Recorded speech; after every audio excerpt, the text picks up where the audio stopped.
When I spotted that small, quivering silhouette pressed against the center guardrail, my breath clamped inside my lungs because I understood in the same sharp instant that this was no ordinary roadside stray, and this moment was no accident.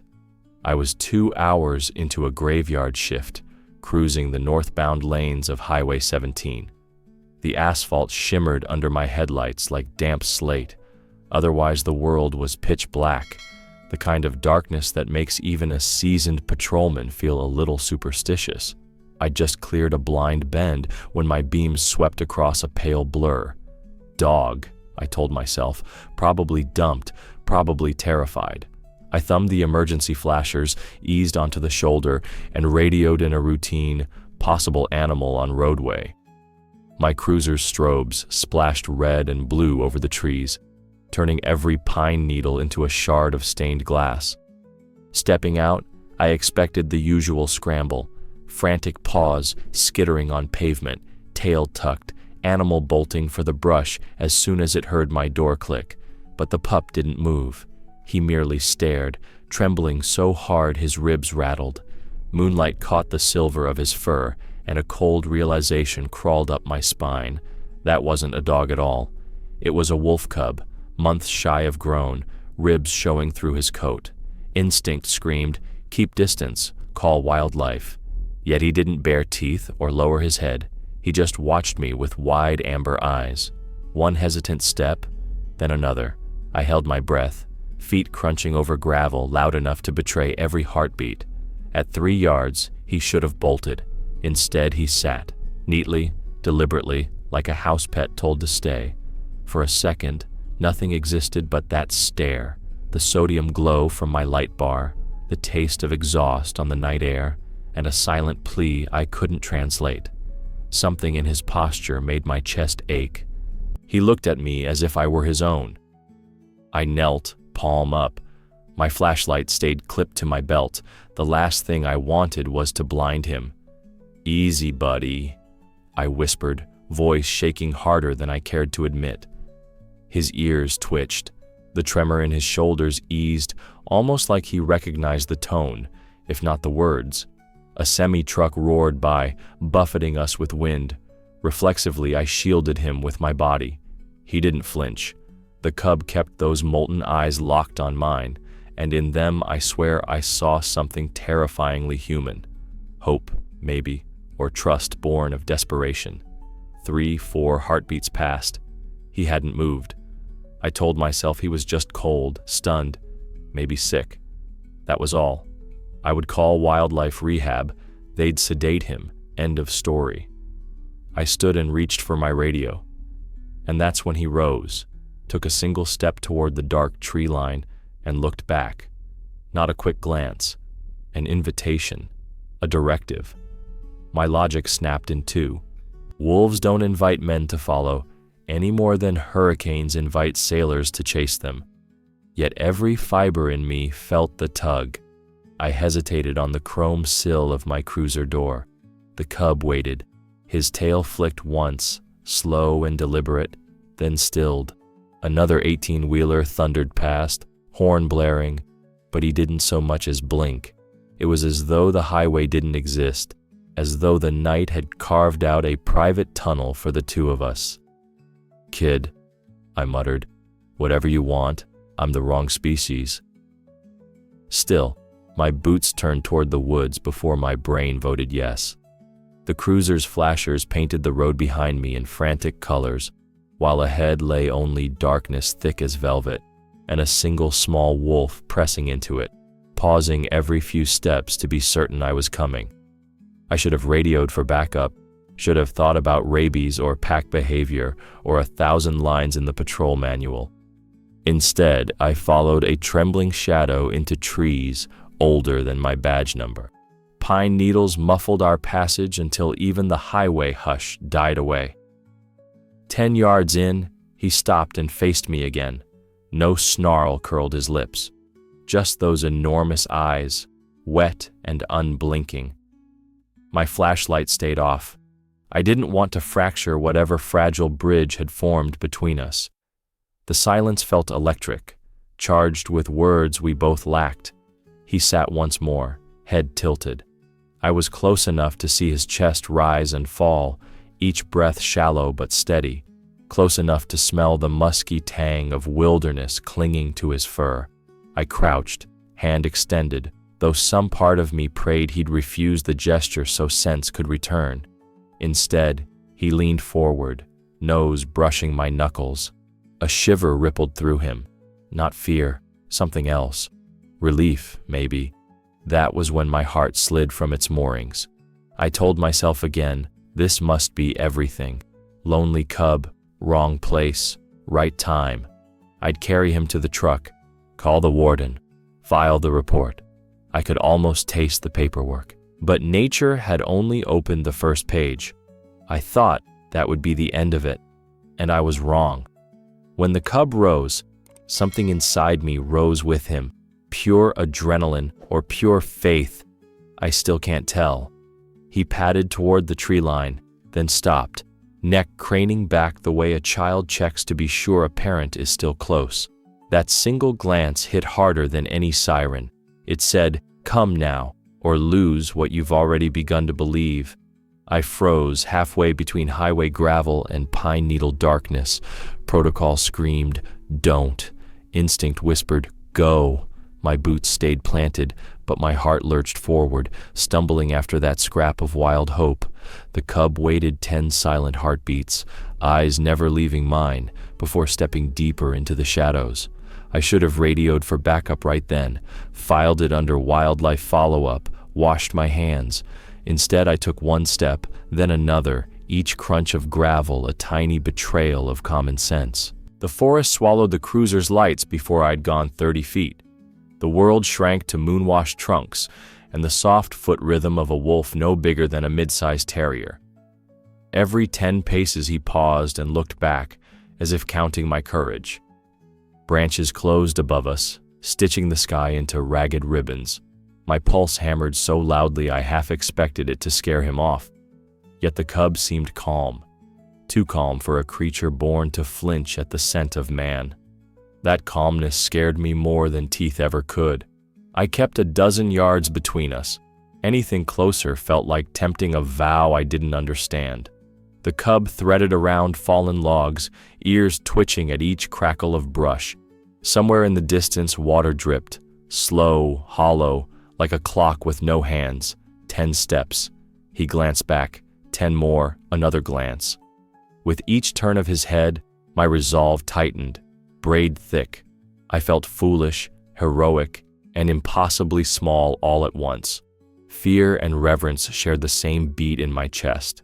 Suddenly, the night exhaled a sound, low, drawn out, human in its misery. It wasn't a growl. It was a moan, raw and wet, as if the forest itself had pulled a muscle and couldn't suppress the cry. I stopped so fast my knees locked. The cub halted too, tail a stiff line, ears pitched forward. A second moan rose, ragged, heavier than the first. This time I heard layer beneath layer, pain, exhaustion, and resignation. The cub whined, a thin, questioning note that made the hair on my arms lift straight. Then he trotted back toward me, closing the gap for the first time, and bumped his head against my shin like a shepherd nudging stubborn sheep. I wanted to bolt. I wanted to kneel. I did neither. I just stood there, feeling the weight of those small bones against my leg, the tremor under his fur, the plea hidden in that simple touch. He pulled away, turned, and trotted ahead again, glancing back after only 5 steps this time, urgency flashing like heat lightning behind his eyes. I followed. What else was left? Each footfall felt louder than the last, echoing off trunks, off thoughts, off the warnings drilled into every academy class I'd ever slept through. My flashlight stayed dark at my belt. I feared a beam of white would shatter whatever slim trust bound us. The forest gave just enough moonlight to see the cub's pale outline weaving through ferns. The moaning grew clearer, heartbreak etched into every drag of breath. I tasted metal on my tongue, panic maybe, or the sharp tang of reality bending under impossible weight. The cub slowed, lifted his nose, and let out a single, barely audible yip. We stepped into a small clearing. The air smelled of broken earth and sap, sweet, coppery, wrong.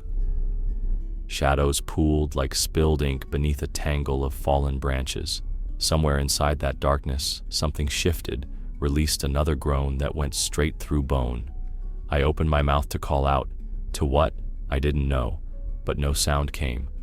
The cub flattened his ears, glanced at me once more, and slipped into the black hollow between the branches. I thought I was prepared for whatever waited in that pit. But nature had only tightened the noose of wonder, and I was the willing knot. The hollow was no wider than a pickup bed, a sink of churned soil and splintered roots where an old pine had toppled long ago. I slid down the slope on my boots, and there, curled against the far wall, lay the wolf I never meant to meet. Her coat was winter pale except where rust-dark streaks clotted around a hind leg twisted at an angle bone should never know. The smell hit first, blood and iron, sap and panic. A steel jaw trap, half buried under fallen needles, clamped her limb like a medieval shackle, the chain wound tight around a root. For a heartbeat I could only stare, pulse roaring louder than any siren. One thought pounded between my ears. I'm alone, unarmed, kneeling in a pit with two wild predators. I told myself step back, radio wildlife, mark the GPS, leave. I even shuffled one foot toward the slope. I thought that would be enough, that I'd done my part and could ghost out of their tragedy. But the cub pressed against her flank then, tiny ribs shivering against matted fur, and the sound that left his throat was nothing like a snarl. It was a child's whimper, raw as torn paper. Fear drained out as if someone yanked the plug. In its place swelled something heavier, hotter, an ache that felt older than every badge I'd ever pinned on. I crouched, palms up, voice a cracked whisper. Easy, Mama. I'm here to help. She didn't bare teeth, didn't roll her lips. She only lifted her head an inch and met my eyes. In that gaze lived exhaustion so deep, the forest itself seemed to sag under it. And yet, beneath the pain, there was a question. Can I trust the creature who put lights in the sky and thunder on the roads? In her eyes was such a plea that I cried. The sentence wasn't a thought. It was an earthquake inside my chest. Hot tracks blurred my vision before I understood I was weeping. I hadn't wept like that since my father's funeral, but the tears came anyway, carving clean streaks down grime and sweat. The cub nuzzled her muzzle, then turned to me, ears pinned, tail low but wagging in a ragged half circle, as though he'd brokered a fragile truce and now begged me to keep it. My radio crackled on my belt, reality trying to claw its way back in, but my hands were already moving. I tugged a multi-tool from my cargo pocket, crawled closer, and spoke nonsense words the whole time. You're okay, girl. I've got you. I've got you. The trap was antique, rust flaking off the springs. Whoever said it hadn't checked in days, maybe weeks.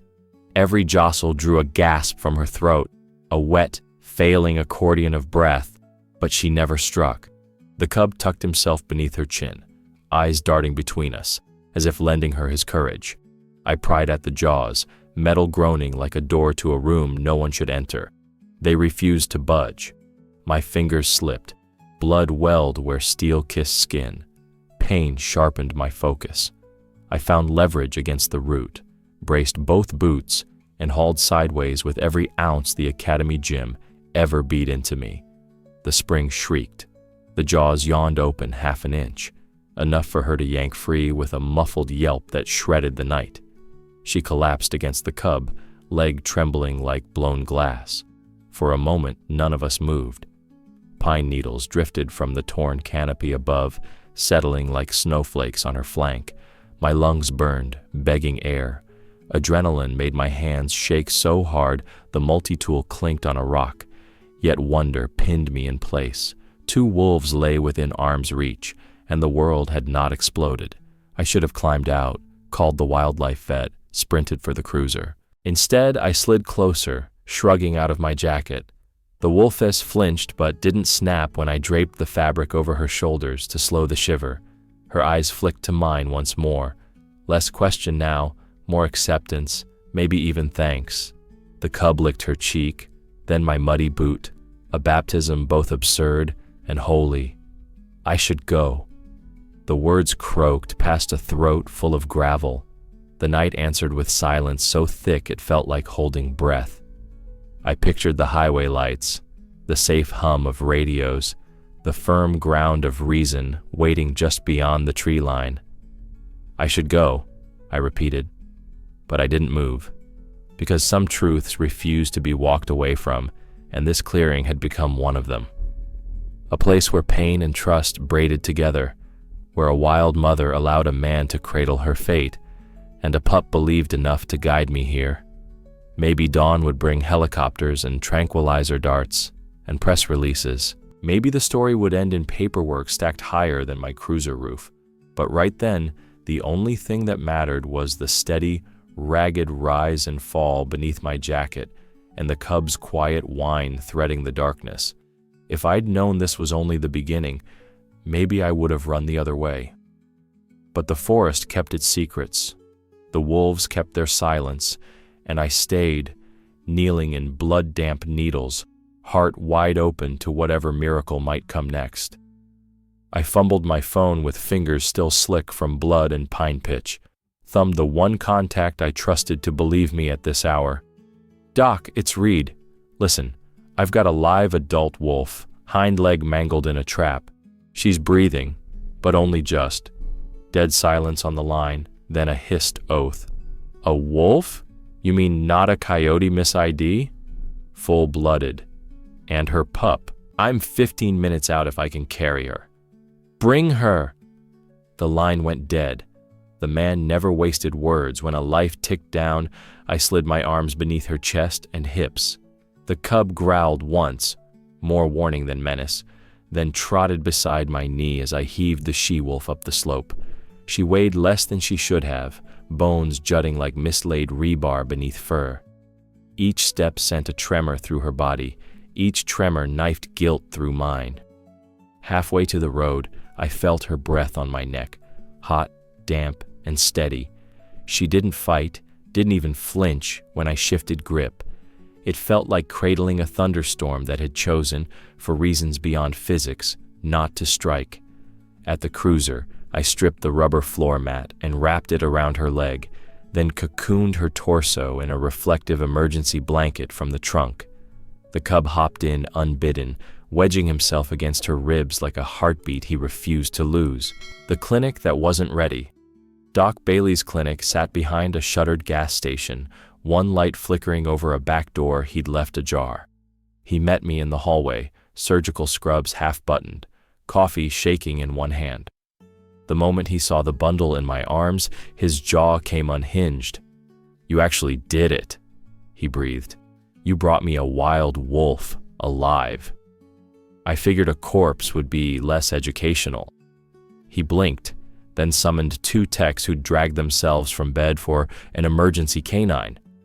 Their faces drained when the blanket peeled back and lupine gold eyes stared through them. "Anesthesia, ketamine to start," Bailey ordered, professionalism snapping back. "Cefazolin on standby, and someone keep that pup out of the sterile field." But the cub required no usher. He stationed himself exactly at the OR doorway, haunches planted, muzzle resting on the threshold tape as though he understood each yellow stripe meant here and no farther. He never whined, never paced, just stared. If love has a physical weight, I swear it pressed the very tiles beneath his paws. Bailey's hands worked in a blur, 4th line, fluids, gentle murmurs I'd heard him use on dying spaniels and battered barn cats. The trap had spared major arteries but crushed bone. He pinned fragments with titanium screws, no thicker than finishing nails. At one point, the monitor dipped. I felt my heart dip with it. The cub's ears flicked, but he made no sound. 2 hours later, Bailey peeled off blood-flecked gloves. "She's got a chance," he said, voice thrumming with adrenaline and disbelief. Keep the splint dry, antibiotics twice daily. After that, nature decides. Waiting on a pulse. We transferred her to recovery, heat lamps glowing like dawn. I sank onto a plastic chair outside the door, boots streaked red, mind hollowed by the last 6 hours. The cub settled opposite me, guarding the portal as faithfully as any sworn deputy. His eyes never closed. Neither did mine. Somewhere between heartbeats, Bailey returned with gauze and peroxide for the bite I hadn't noticed on my wrist. He worked in silence until curiosity cracked his reserve. "Why'd she let you pick her up? A wild female should have torn you open." I glanced at the doorway where a gray silhouette still kept vigil. "She didn't ask with teeth," I said. "She asked with her eyes." The words felt absurd on my tongue, yet truer than any incident report I'd ever filed. Bailey's look hovered between skepticism and wonder. Then he patted my shoulder, left me to the whir of oxygen and the soft click of the cub's claws when he shifted position. Minutes, or maybe lifetimes, passed. The she-wolf's chest rose and fell beneath warming blankets, every cycle a fragile truce between biology and belief. The cub finally curled into a tight comma, eyelids drooping. I heard my own breath hitch, realized tears had started again, silent this time. "I thought I'd done enough," I whispered to the dim hallway, to the animal who drafted me into her story without a single spoken word. But the night answered with steady, stubborn breathing from the recovery room, reminding me nature wasn't finished writing, and neither was I. The next morning, just after dawn bled pink across the kennel windows, the she-wolf pushed herself upright. I'd napped in a chair, neck crooked, when a low chuff snapped me awake. She was standing, splinted leg trembling, but bearing weight, eyes fixed on the cracked side door we'd used to bring her in. Bailey swore under his breath. "Reed, she can't load bear yet. We need at least another day." But wilderness was reclaiming its own. The pup appeared from nowhere, slipped between our legs, and pressed his nose to the latch.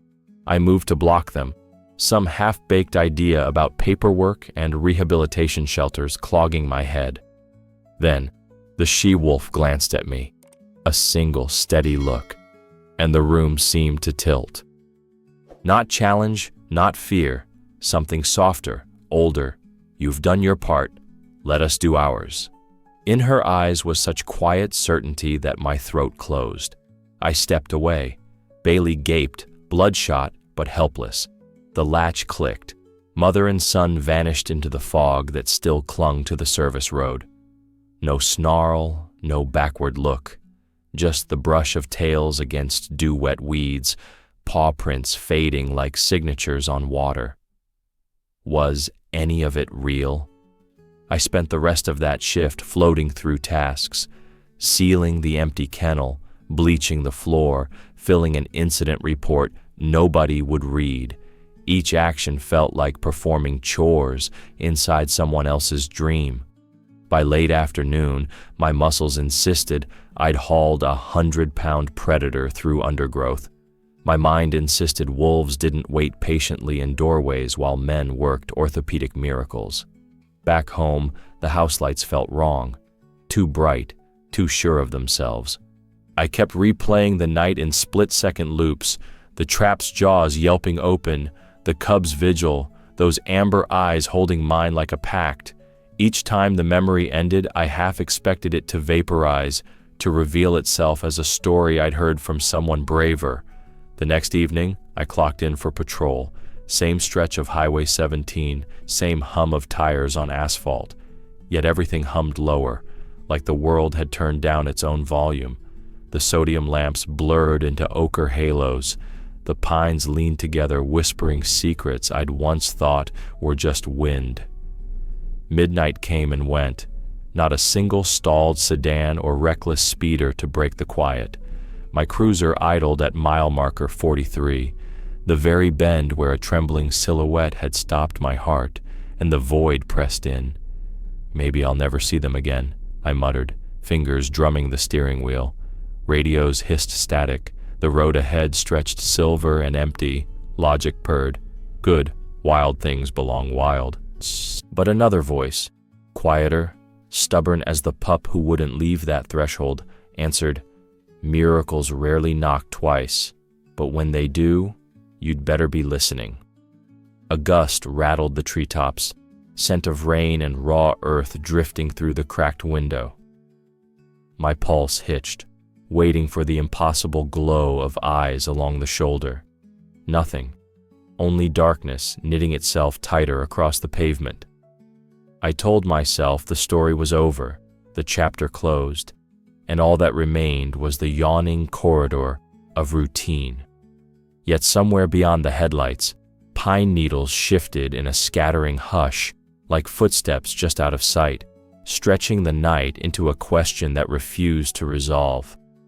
I thought that would be the last page, but the forest was turning to a new one, and I had no idea what it planned to write next. The highway was a ribbon of black silk that night, so still my headlights seemed to press tracks into it.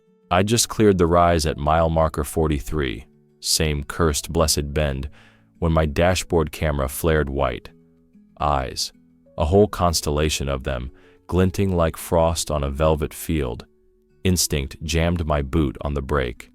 The cruiser lurched to a crawl, light bar dark, engine ticking. Shapes materialized along the shoulder. 7, 8, maybe more. Tall shadows carved from fur and moonlight. Wolves, a full pack, silent and unmoving, as though someone had poured molten silver into statues and set them here just for me. For a second, I floated outside my own body, watching a man in uniform stare down folklore. Then a smaller shape detached from the line and padded forward. Even before the breeze carried his scent, pine smoke and musk, I knew him. The cub. Only he wasn't so small anymore. A month of forest meals had rounded his ribs, glossed the gray of his coat, but the eyes were the same, molten amber, bright with a question that stretched beyond language. He stopped 10 feet from my bumper, lifted his head, and held me in his gaze. Those few steps cost the rest of the world its sound. The hum of engine, hiss of tires from distant traffic, all vanished. Time slowed to the pace of a heartbeat aching to remember every note. Behind him, the pack remained perfectly still. One carried a barely perceptible limp, his mother, healed yet marked by the night we shared.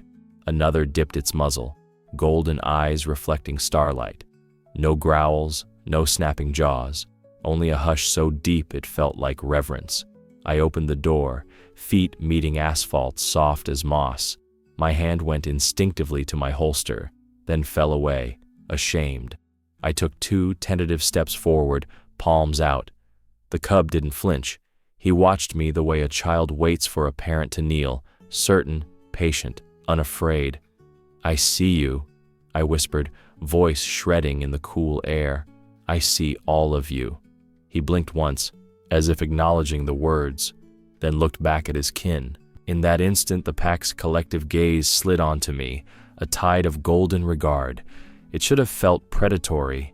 Instead, it felt impossibly gentle, like the forest itself exhaling thanks through a dozen steady breaths. They looked at me as if they were saying, "Thank you." The thought struck with such force my knees threatened to give.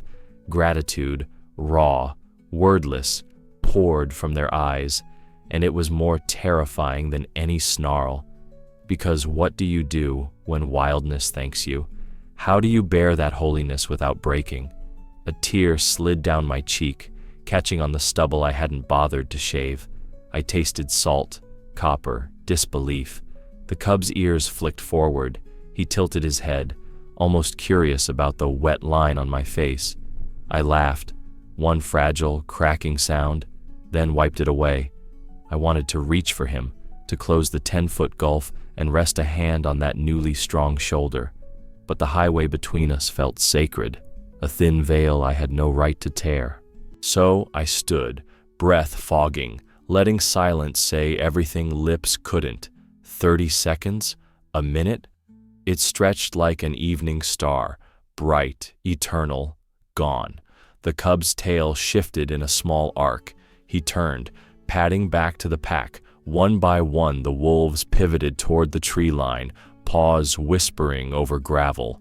No fanfare, no backward glance. They slipped into the pines and were devoured by darkness, as though the night had been waiting to reclaim its own. I stood motionless until the cruiser's engine complained. Only then did I notice my hands shaking, heart battering my chest so hard it hurt.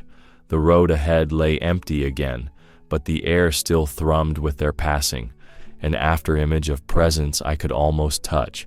I slid behind the wheel, wiped my eyes with the heel of my hand, and let out a breath that felt a decade long. Radio static crackled. Dispatch checking status. I keyed the mic. Voice rough. Unit 15 all clear. It sounded like a lie and a prayer at once. Headlights carved the black ribbon anew, yet everything looked different, as if the asphalt now carried faint paw prints only I could read. The cruiser rolled, but my mind lingered on that silent council at the roadside, on gold eyes bright with something kinder than people ever offer each other. I thought the story had found its perfect ending, gratitude paid in full, debt settled under moonlight. But the forest had taught me better than to trust finales. Somewhere beyond the next bend, night was already drafting its next impossible chapter, and my pulse thrummed with the terrifying hope that I might be asked to read it. If your heart hammered just now, if you believe nature still writes miracles in places headlights barely reach, hit follow. There are more truths in these woods than one man can carry alone. Spring crept in without ceremony, just a softer breeze through the pines and a smear of green across the median where winter salt had burned everything to rust. Weeks had slipped by since the night the pack lined the shoulder like silent bishops, yet the memory clung to me tighter than the odor of diesel in my jacket. I told myself wolves move on, highways do not. Still, every shift I slowed at mile marker 43, as if the asphalt itself might whisper news. One dawn, a pale drizzle beating the windshield, I spotted them. Prints, wolf, unmistakable, pressed into the damp clay where shoulder meets ditch, front paws wide, hind paws narrow, heading west toward the timber, fresh. My chest pinwheeled so hard I had to pull over. I traced one impression with a gloved fingertip. The pad was the length of my thumb from nail to knuckle. He was growing fast. 3 nights later, the world answered with sound. A single unbroken howl unfurled across the treetops and poured through my open window like smoke. Low, resonant, impossibly close. It came from just beyond the patrol station's floodlights, a place the map claimed was empty except for trees and rocks. A second voice rose, higher, weaving through the first like harmony. Then, sudden silence, so abrupt the night seemed to snap in half. I stepped outside, radio forgotten on the desk. The gravel lot glimmered under moon-washed mist. Nothing stirred, yet the air felt crowded, heavy with the weight of eyes I couldn't find. My pulse thrummed behind my ears. "I know you're out there," I whispered, absurdly calm. No answer, only the hush of needles shifting against one another. I might have stood like a scarecrow until dawn if duty hadn't tugged me back inside. But before I locked the gate, I crossed the road to the narrow gravel turnout and set down a sealed pouch of dehydrated venison, field-issue rations nobody ever eats unless stranded. I folded the top twice, left it open just enough for a muzzle to find the scent. It felt silly, hopeful, a note pinned to a door you're not sure anyone reads. Morning peeled back the dark. I drove to the spot before the sun cleared the ridge. The pouch lay crumpled, licked slick inside, crumbs of meat dotting the gravel like punctuation. Next to it, incongruous as a flower on concrete, sat the small plastic flashlight keychain I'd lost the night I carried the she-wolf from the trap. The beam barely worked anymore, but I recognized the cracked blue casing and the faded shield emblem on its side. They hadn't taken food and run. They had paused, chosen, left a token. They looked at me as though saying, "Thank you," even when I wasn't there to hear it. The realization hit so hard my knees buckled. I squatted on the shoulder, palm cupping that cheap toy like it was carved from crystal. Trucks screamed past, drivers oblivious to the covenant unfolding at the edge of their headlights. I straightened eventually, heart steadier but larger somehow, as if the forest had wedged something sacred inside the chambers. Another pouch of venison went onto the gravel, this time with the zipper tugged halfway, invitation clear. I backed away, climbed into the cruiser, and drove off without glancing in the mirror, afraid that if I watched, the magic might scatter like dust. I thought a return trinket was the end of their message, but gratitude, it seemed, was only the envelope. Whatever truth lay sealed inside was still waiting to be read, and the woods were already rustling with the sound of its next line. I spent the next week haunting library stacks and late-night academic corners of the internet, drunk on questions I'd never cared to ask before. Search after search told the same story. Gray wolves avoid people, pups imprint on their own kind. Deliberate associations with humans in the wild are vanishingly rare. Field papers tallied fewer than a dozen documented cases in the last century, most ending with tranquilizer darts and relocation orders, never with midnight vigils or silent gifts left on asphalt. Every paragraph felt like a mirror held to that young wolf's eyes, and every statistic made the reflection more unlikely. I highlighted passages until neon ink bled through thin pages. Pups remain within auditory range of the natal den until at least 6 months. Mine had trotted a mile onto a highway. Wolves exhibit wariness toward artificial light sources. Mine had sat in the blaze of strobes like a disciple before stained glass. Solicitation of human assistance is undocumented. Mine had led me by the heart through darkness and into a makeshift operating room.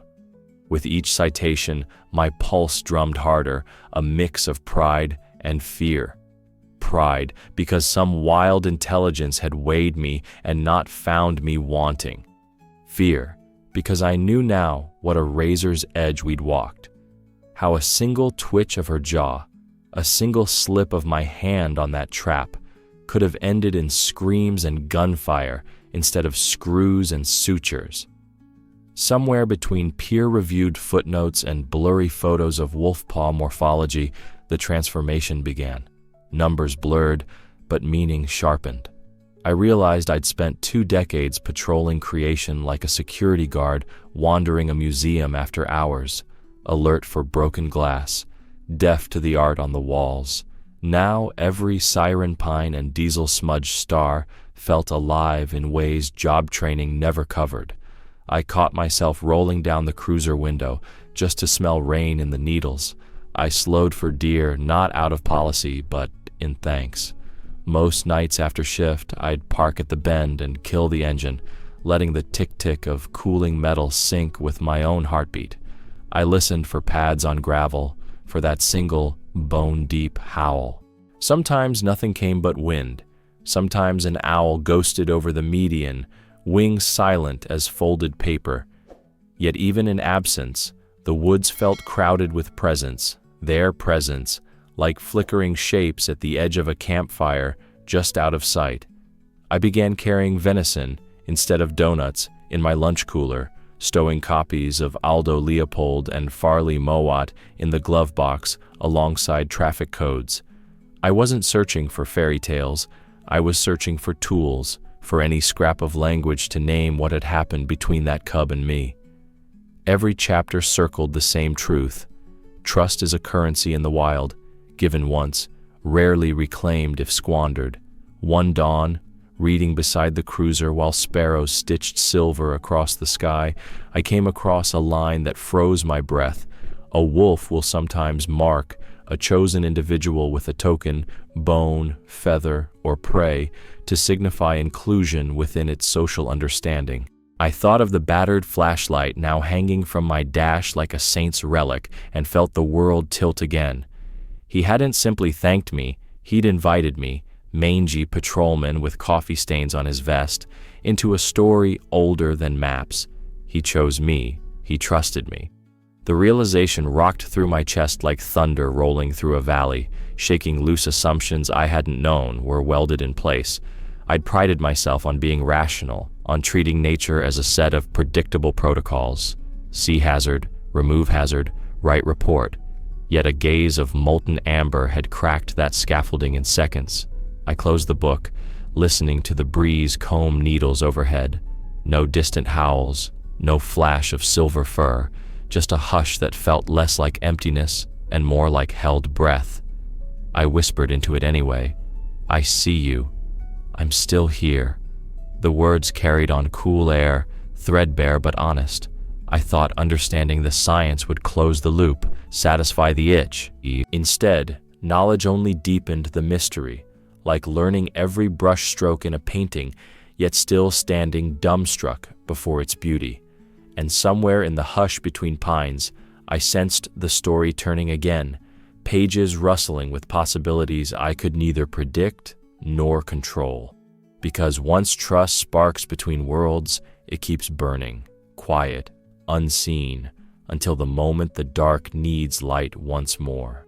I didn't know when they would return.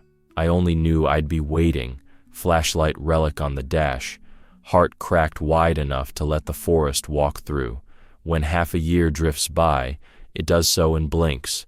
Oil changes, traffic tickets, the soft whir of my cruiser's fan at 3 a.m. Then suddenly the calendar tells me tonight is my final patrol before desk duty takes over for good. I drive the same ribbon of Highway 17, windows cracked for the scent of pine and wet earth, every mile marker, a bead on a rosary I've prayed for months. The radio is silent. The road is silent. Even the wind has chosen somewhere else to be. My headlights comb the bend at mile marker 43. Nothing. I exhale, equal parts relief and regret, and keep rolling. 10 minutes later, I swing around and crawl back, unwilling to let the night end without one more look. The asphalt lies empty, flat and endless. I park, kill the engine, and step out. No chorus of frogs, no whisper of tires far off, just a hush so complete it seems to breathe. That is when he steps from the tree line. Not a cub now, a young wolf, shoulders full, coat thick with spring sheen. Moonlight glances off the silver ridge along his spine. He pads to the shoulder and stops, front paws planted just inside the white line, amber eyes fixed on me as if I'm the first star of evening. My knees unlock on their own. I walk forward 3 paces, then stop, hands open. The hush deepens until I hear the faint click of his claws on gravel, the small sigh of the highway resting between our heartbeats. He doesn't come closer, but he doesn't flinch. We share 5, maybe 7 seconds, long enough to feel time stretch thin, long enough for my throat to fill with everything I cannot say. His gaze holds gratitude, curiosity, something that might be pride, an unspoken message written in the oldest alphabet on earth. They looked at me as though saying, "Thank you."